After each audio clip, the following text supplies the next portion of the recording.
Hello, everybody. Welcome to the Buckeye Weekly Podcast. I am Tony Gerdeman, here as always with Tom Orr. Tom, how's it going? Tony, this is our rewatch episode. We rewatched the Ohio State game from the previous week. And as I was watching it, I was like, you know who probably is not going to enjoy rewatching this week? Pretty much everyone on Michigan State. I don't think that was probably a real fun Sunday/Monday in the film room for anyone with that Michigan State program.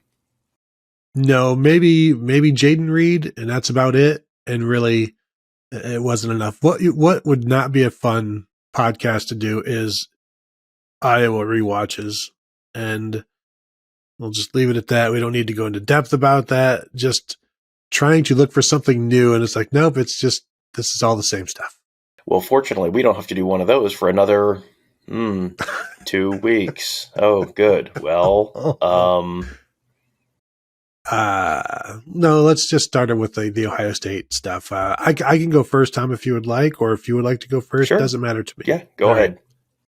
So these are things like we've picked up on after rewatching it, and maybe saw a little bit, maybe didn't, but just some notes. My first one is something that we've said and I've said throughout the season, but I continue to love the usage of the wide receivers in the running game, the jet sweep motions, and then also giving them the ball. Emeka Egbuka had a carry, even doing what they were doing with Xavier Johnson, who was playing running back at that point, but finding other ways than just relying on the running backs to run the ball. And when you're not using your quarterback, we know in the past, you didn't need a third running back because your top two running backs and your quarterback would take all of the carries. Now when your top two running backs have each missed a game this season, getting these other guys the ball, these receivers, just takes a little bit of a load off, gives you options, gives you some things to do. And it kind of reminds me of Urban Meyer back at Utah with Paris Warren and Steve Savoy, where those two receivers were almost as much of a part of the running game as Alex Smith and the running backs. Just it gives an additional thing for the defense to worry about, and the defense already has way too much to worry about. Well, I mean, it adds another dimension to the running game where you're not just going north-south. You also can be going east-west, really stress them east-west as well. That really, I mean, how many years have we talked about Wisconsin using just a very simple threat of jet motion to completely stress a defense in directions that it, either north-south or east-west, like one of those two, whichever one you're doing, you have basically a 50% chance of being wrong based on how they do it. So that's how they, that is how they put you in a bad spot. And Ohio State has had to get maybe a little more creative this year in the run game, but it's really paying off. You're seeing results there, and not having Mayan Williams and not having Evan Pryor for the whole season, and Dallin Hayden being a true freshman, he's looked good, but I don't know if they totally trust him to take first quarter kind of carries necessarily. So working in folks like Emeka Egbuka and Xavier Johnson, even that takes a little bit of the the stress off of those guys and takes a few carries away from them, but also just makes them a little more dynamic and gives them a few other options there. So that is a good one. I think we talked a little bit after the game about that, but definitely something that you picked up a lot more watching as well. Something else that I had noticed a little bit during the game, but noticed more after the game was, it felt during the game like, boy, Ohio State's corners are not having a great day, and Cam Brown isn't having a great day. And going back and watching, some of those plays were just kind of like tip your cap plays. He was not necessarily out of position. It was sometimes the other guy makes a play. And, when Ohio State, Mark Givler talked about this in his kind of immediate reaction column. And when Ohio State receivers make plays like that, it's like, what is the defensive back supposed to do? And then if Jaden Reed does it, it's like, wow, why didn't the cornerback make that play? Like, well, sometimes the other guy's going to make a great play too. And the touchdown that they had, the only like non-garbage time offensive touchdown that they had, Jaden Reed literally ended up standing on his head in the end zone, and J.K. Johnson was right there. Actually, I have a picture of it with his arms right there, and there's a really early pass to Jaden Reed where, again, Cam Brown's hand is literally right in his face. It's like he's right there. He's not out of position. there is a certain amount of like, yeah, man, what do you want me to do that comes along with some of that. So, and then we ended up hearing a little bit from Jim Knowles about that when we talked to him on Tuesday, where it's more, they're not out of position. It's like, okay, now you have to make a play. So if you're in position and then it's just, get your hand on the ball or whatever, that's a lot easier than guys are running free. Guys are wide open. There's huge busts in the secondary. That's what they had at times last year. This year, it looks so much more difficult to make a play on the Ohio State defense. Even when teams are doing it, it's like, wow, they're really accomplishing something. And that's, that is sort of a new feeling after the last couple of years for the Ohio State defense. And Jim Knowles said that they're going to work on that this week, really stressing those corners with the 50-50 balls. The first completion that Cam Brown gave up, like his hand was on the ball. It's just a good play. I think the first pass interference was a scramble play on an underthrow. So it's like, that's just Michigan State taking advantage of a bad situation where there's a scramble, you throw it up for grabs, it's underthrown. Cam Brown doesn't know that because he's trying to catch up with the scrambler or with the receiver who took off. I think the second pass interference was a good call against him. And then the horse collar, like after one of those plays, like Ryan Day was over on the sideline talking to Cam Brown, like trying to keep him engaged or calm him down or yell at him, who's to say? But yeah, definitely interesting to watch that because I was taking notes on that as well. I was like, was it as bad as it looked? And no, it probably never is. My next was, speaking of coaches talking with players and being upset, there was a point, and I don't think I wrote down which quarter, but I think it was 2 minutes and 30 seconds left in the second quarter. Ohio State had to call a timeout, and they were on offense. They call a timeout, and after the timeout, like Ryan Day goes and like says something to Marvin Harrison. Marvin Harrison has done something incorrect. Like he didn't line up correctly. Day he's like smiling when he's talking to him, and then he kind of hands him off to Brian Hartline, and Hartline's like yelling at him. And then you see Day like walk off and just like cuss under his breath, like really upset because it was pretty clear they had something that was going to hit. And then 3 plays later, it was the Marvin Harrison touchdown catch and run. So I don't know if that was a play they had set up, but it was just interesting to see this. Like they knew they had something. Marvin Harrison didn't get lined up. They had to call a timeout. They addressed it with Harrison. And then 3 plays later, they go in and score another touchdown. But just interesting to see what, in my opinion, was coaches who knew they were about to score and couldn't get a player lined up and then got upset about it. And Day trying to be very calm about it to Marvin himself, and then hands him off to the coach and then goes walking off, and you can just see him like get a little angry. It's fun to see those little interactions on the television. Well, and it's also, I think that probably goes to the standard and what they're aiming for this season, because that was not a play that was extremely crucial in that game. Ohio State more or less had that game won already at that point. So that's more do it right now, because even if you don't have to do it right now, you're going to have to do it right at some point later in the future in a more, talent is equated kind of game. So I don't think there's any big mystery to the fact that Ohio State is really, really focused on continuing to improve and not getting complacent. But that's probably just, one little micro example of that. And, we hear them talk about it all the time, and, seeing examples like that, and, hearing guys talk about, just little running backs making better cuts, or defensive backs just getting their hand on the ball, and that being a big point of emphasis this week. This is a defense that ranks in the top 10 in the country, and they view that as not good enough. Jim Knowles has very high standards, and they have very high standards on offense as well. So, in terms of the big picture and the ultimate goal, that's kind of how you have to be. Probably not super fun, but there's probably a little bit of the oh, come on, we're going to beat these guys anyway. And it's like, there is a bigger picture there that they are still focused on as well. Another thing that I had noticed during the game, but man, it was even in more stark relief watching. That defensive line is so disruptive. There was just nothing there there was just nothing easy for Michigan State all day long. And, at the end of the game, we knew that Michigan State had run for 7 yards, and we knew that, constantly Peyton Thorne was under pressure. But man, it was everyone. It was coming from everywhere. And the only guys who didn't, have big days on the stat sheets were like JT Tuimoloau, who was just like, there's a hold. Yep, there's a hold. Yep, there's a hold. And, you're going to have, this is a little like the Rutgers game, where the Rutgers game plan essentially on defense was, well, they can't call them all. So just keep doing it every time, and they'll only call some of them, and that's better than giving up touchdowns every time. So, I think that was a little bit Michigan State's game plan. And even with that being Michigan State's game plan, they still he was just constantly under assault from all different angles and all different guys. It was just one play it's Jerron Cage, one play it's Zach Harrison, one play it's Javonte Jean-Baptiste, one play it's Jack Sawyer.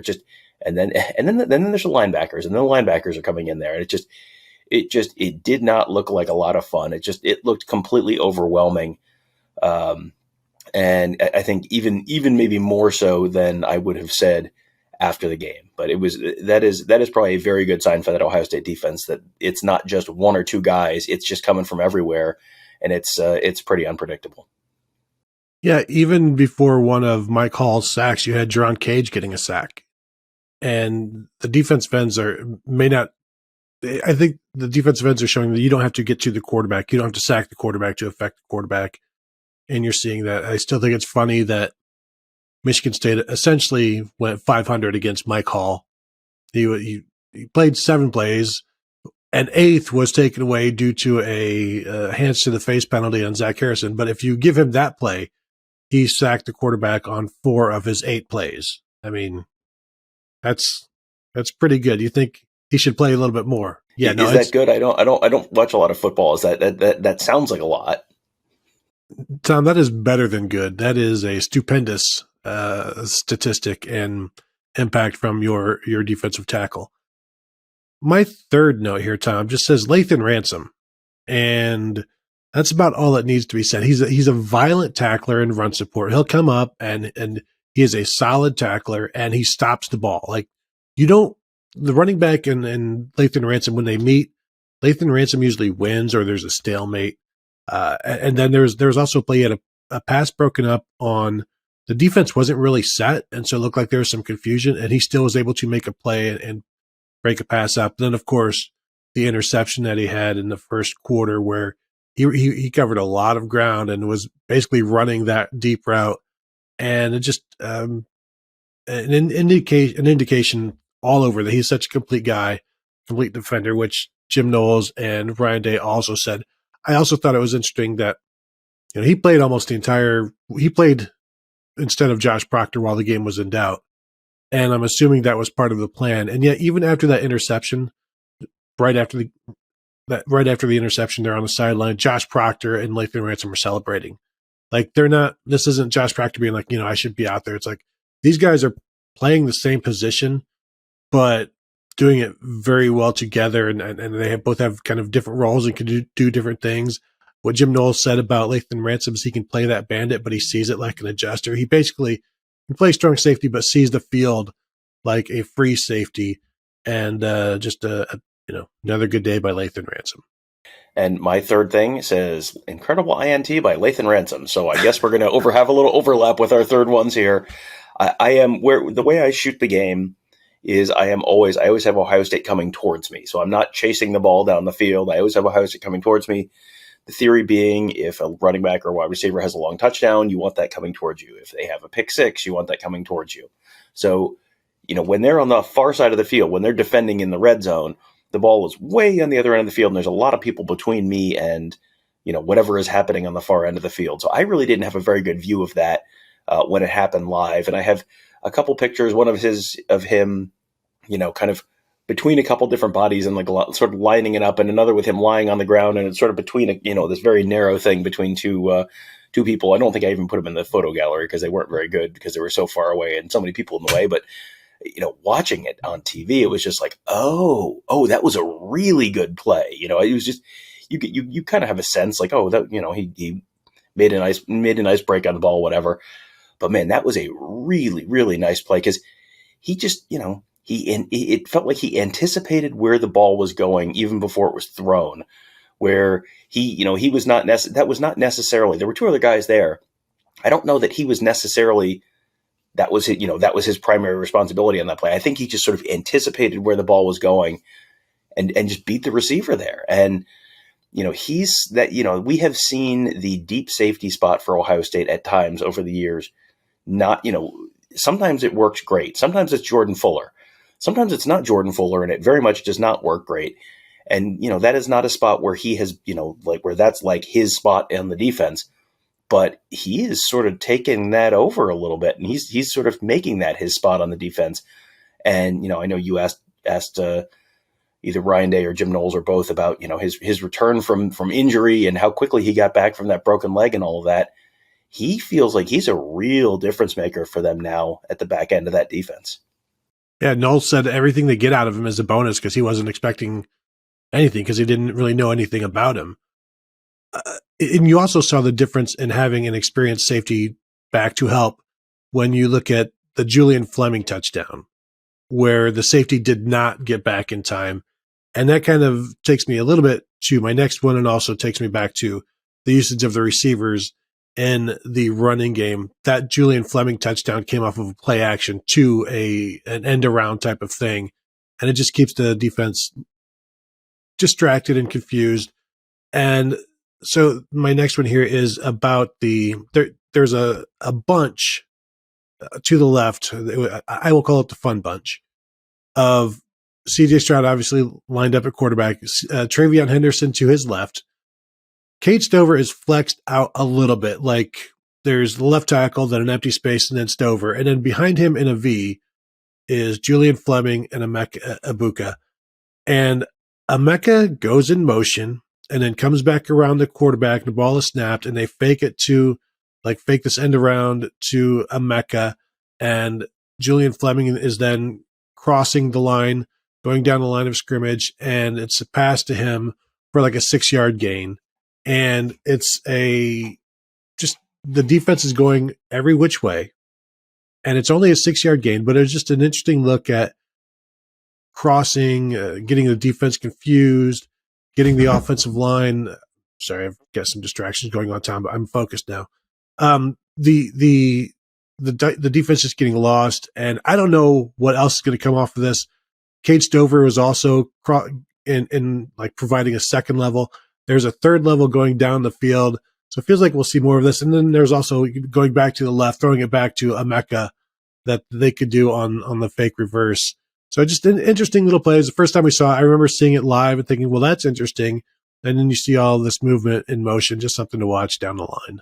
Well, I mean, you talk about the different levels there and the layers there, and I always feel like throwing to the ball who you just play faked it to is one of the jerkiest moves you can make as an offense, where the whole defense goes, oh, no, he doesn't. Okay, run somewhere else because he doesn't have the ball, and then you throw it there. That always feels like that people talk about how the wheel route is undefeated, like that. Throwing to the guy who you just play faked it to, I don't know that I've ever seen anyone stop that for less than 10, 12 yards. But the other thing about having all these guys go in different directions, and Egbuka's going this way and Fleming's going this way, is you're going to have defenders, unless they're just in a straight up zone, you're probably going to have defenders crashing into each other at some point, at least some of the time when you're running a play like that. You guys, I mean, that's the whole premise of like crossing routes, right? You get guys crossing in the middle, and it's not a pick play because that would be illegal. But if there was a pick like action, sometimes that good things can happen for the offense on those. So yeah, that's one of those things where I feel like we've seen a lot more of this, and this is something that Ross Fulton's talked about a bunch on the morning show as well, where they're doing a really good job building off of things, where they do a thing, but then there's a twist on that, and then there's a twist off of the twist, and then there's a twist off of the twist off of the twist, and you can just kind of keep layering on the same basic concepts and keeping the defense off balance. And they're doing a pretty good job of that on defense as well, where you're introducing some different stuff and just doing enough kind of just little different things to really keep people off balance. So, there's a lot of reasons that things have worked pretty well for Ohio State this year, but that is definitely one of them.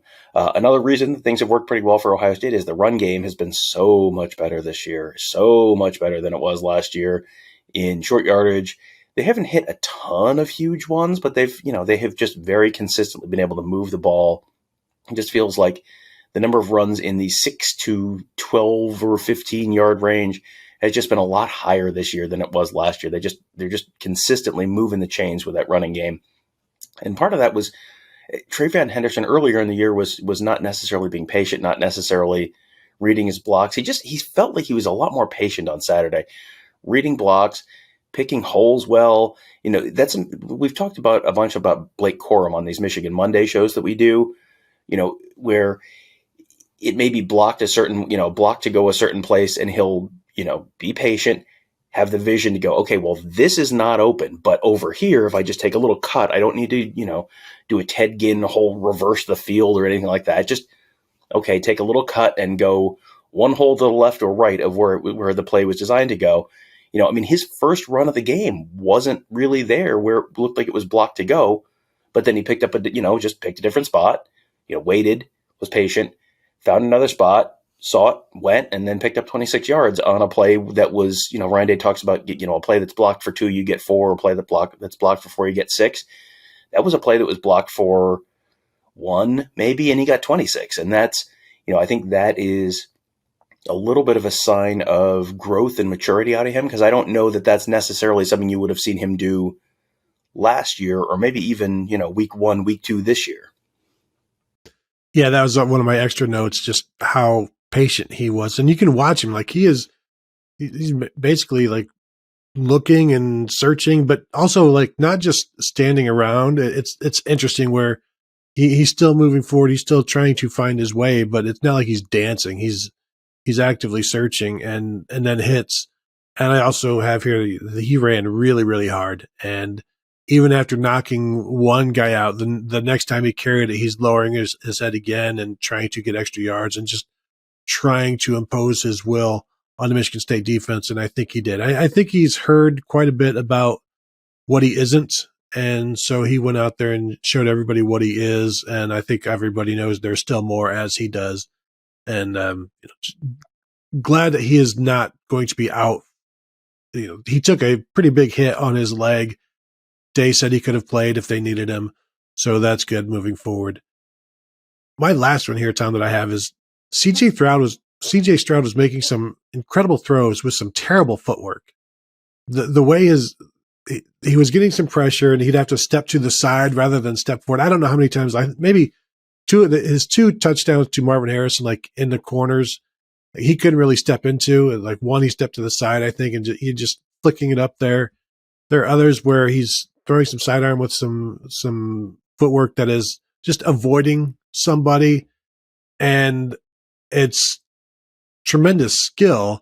You wonder if it will bleed into just regular throws, and it hasn't. I don't think it has to this point, but and I'm not saying he needs to have better footwork. I'm saying it's pretty incredible he's making these throws, having to use the footwork he did to avoid stepping into a defender and stepping off to the side to get it, to be able to get it out there.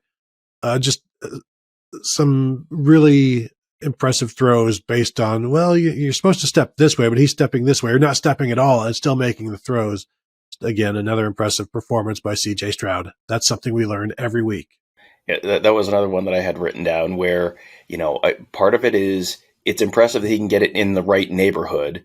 And it's mighty lucky for him. He's got a Marvin Harrison who does not need it. He does not need it to deliver to the right porch. Just anywhere in the right neighborhood is fine, and he can go get it, no problem. I think that's a good news, bad news situation where, when you're playing a team that's going to stress you a little more in terms of a pass rush, you're playing Georgia instead of Michigan State. Okay, that's going to be a skill that may come in handy. You may need to make some off-platform throws when you're playing a team that's got a better pass rush. The bad side there is, so if you're having to make multiple off-platform throws against Michigan State, how many off-platform throws are you going to have to make against Georgia?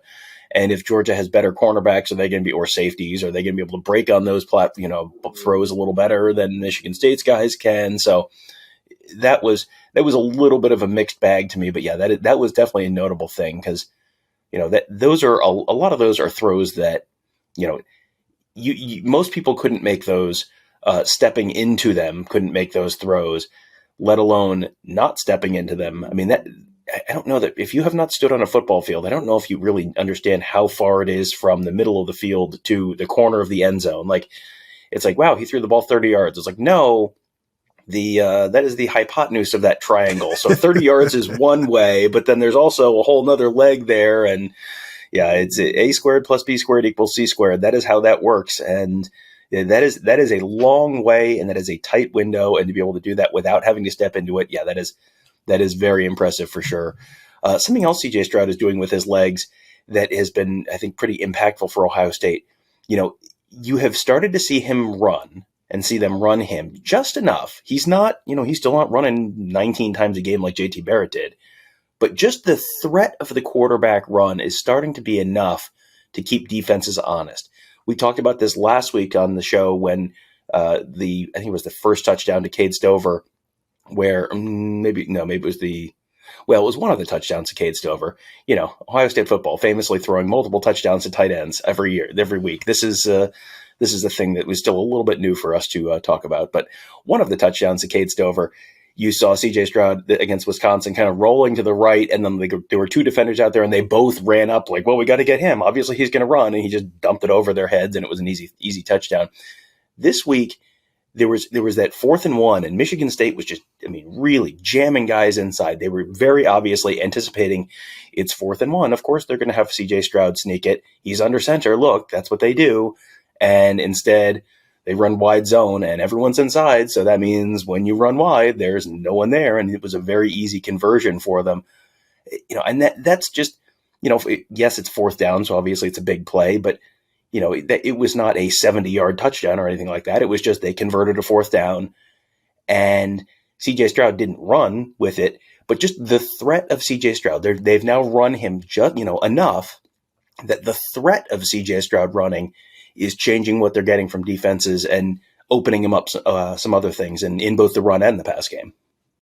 That was another one where Michigan State was damned if they did, damned if they didn't, because Paris Johnson collapsed the defensive line, and the other blocker, the tight end there, I think is Mitch Rossi, and TreVeyon Henderson just walks through for a 1st down, and it was very easy.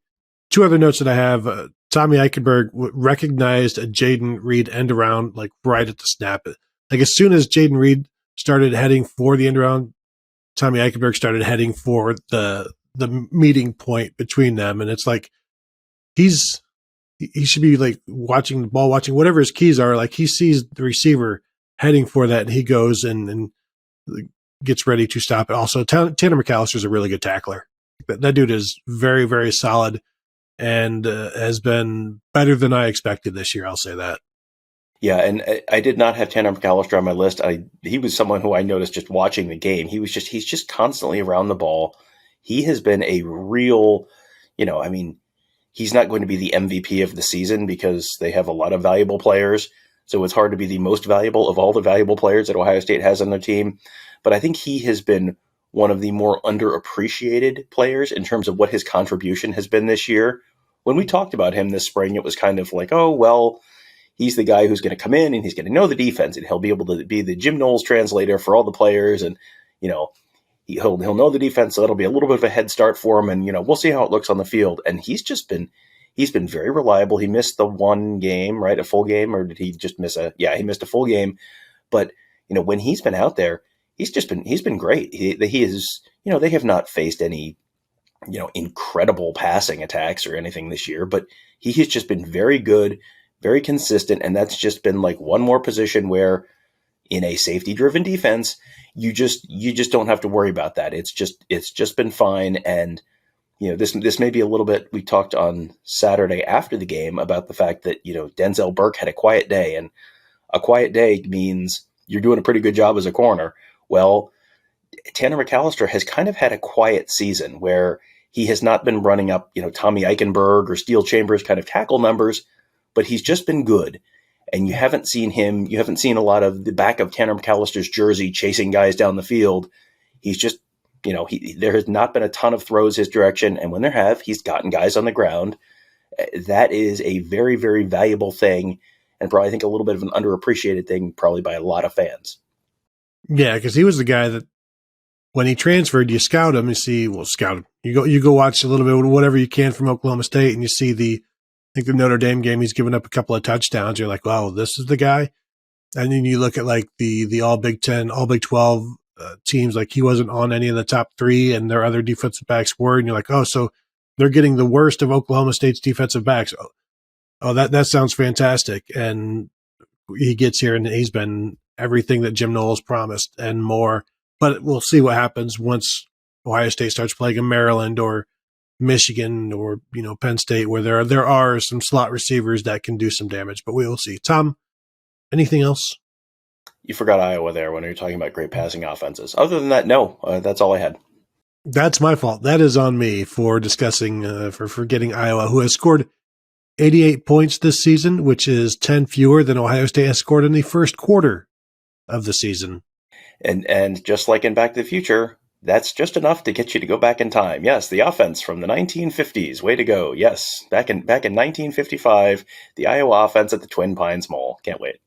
Yeah, not nearly enough gigawatts there in that offense, though. But that will do it for today's episode. I want to thank you all for joining us. As always, check us out at BuckeyeHuddle.com. Please become a member. Check it out. See what you think for a month. See what you think for a year. It's all the same. It would all be fantastic for you. Check us out at youtube.com/BuckeyeHuddle. You can reach us at Twitter. You can reach us US mail, all of that sort of stuff. So thank you all for tuning in, and we'll talk to you guys later.